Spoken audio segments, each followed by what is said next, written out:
for such a time as this. And the letters were sent by couriers into all the king's provinces to destroy, to kill, and to annihilate all the Jews, both young and old, little children and women, in one day, on the 13th day of the 12th month, which is the month of Adar, and to plunder their possessions.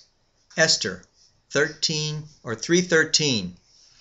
Every day the world is getting more wicked. Evil men are plotting the destruction of all who belong to Christ. Of course, they will lose. This is not a paranoid statement. The end is coming. The Jews were on the verge of annihilation. Haman was out to wipe the Jews off the face of the earth. We live in a very unfriendly world toward Christians today. Be of good cheer, no matter who or what may come against you today. The devil and his devious governments can plot and plan all the destruction they want, but they are doomed to fail. Still, we must pray, walk in faith, and do all we can to fight what is evil and not fall into the world's ways out of fear. Just as the devil tried to wipe out the Jews, he is trying to take you down today as well. Hold the line.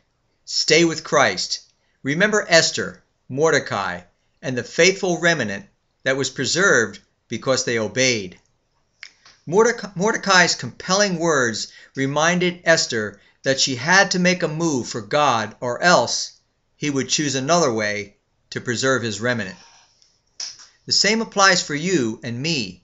When God lays it on your heart, or you know the good you should do and don't do it, he will raise up someone else.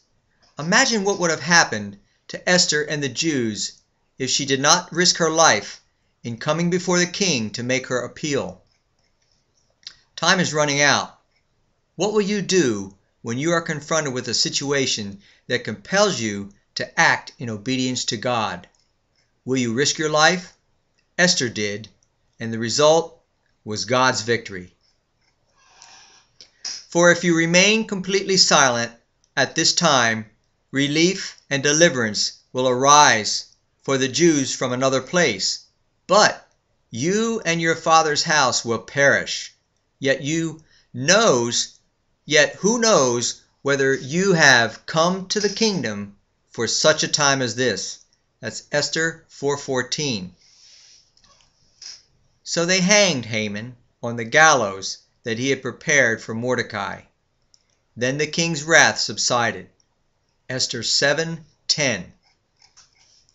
And in every province and the city, wherever the king's command and decree came, the Jews had joy and gladness, a feast and a holiday.